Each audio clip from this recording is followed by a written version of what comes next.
The amino acid asparagine isn't always dietarily essential because we can make it from the amino acid aspartate. However, in the condition called acute lymphoblastic leukemia, or ALL, the cancer cells actually become kind of bad at being able to make the asparagine.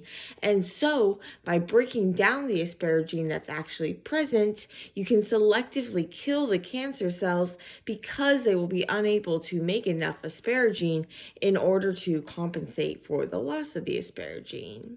And so this is a technique that's actually used as a cancer therapeutic for ALL. Stepping back a minute, asparagine looks like aspartate in its name and its structure, but structurally the difference is that aspartate, or aspartic acid, has a carboxylic acid group in its side chain.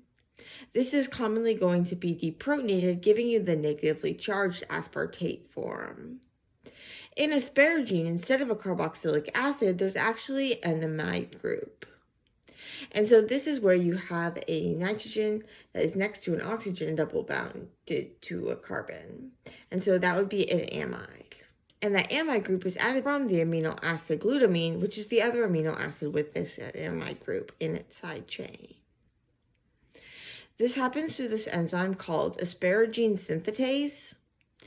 And asparagine synthetase, for regions that aren't well understood, isn't expressed as much in these ALL cancers. Normally they're able to make enough to keep up, but if you can deplete the asparagine that's already present, well, now that's a different story.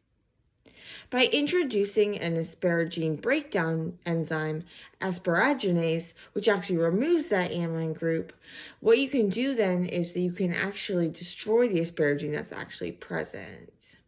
This is going to cause the effect that the cancer cells are actually going to start shipping out the asparagine that they do have to try to replenish the asparagine in the bloodstream.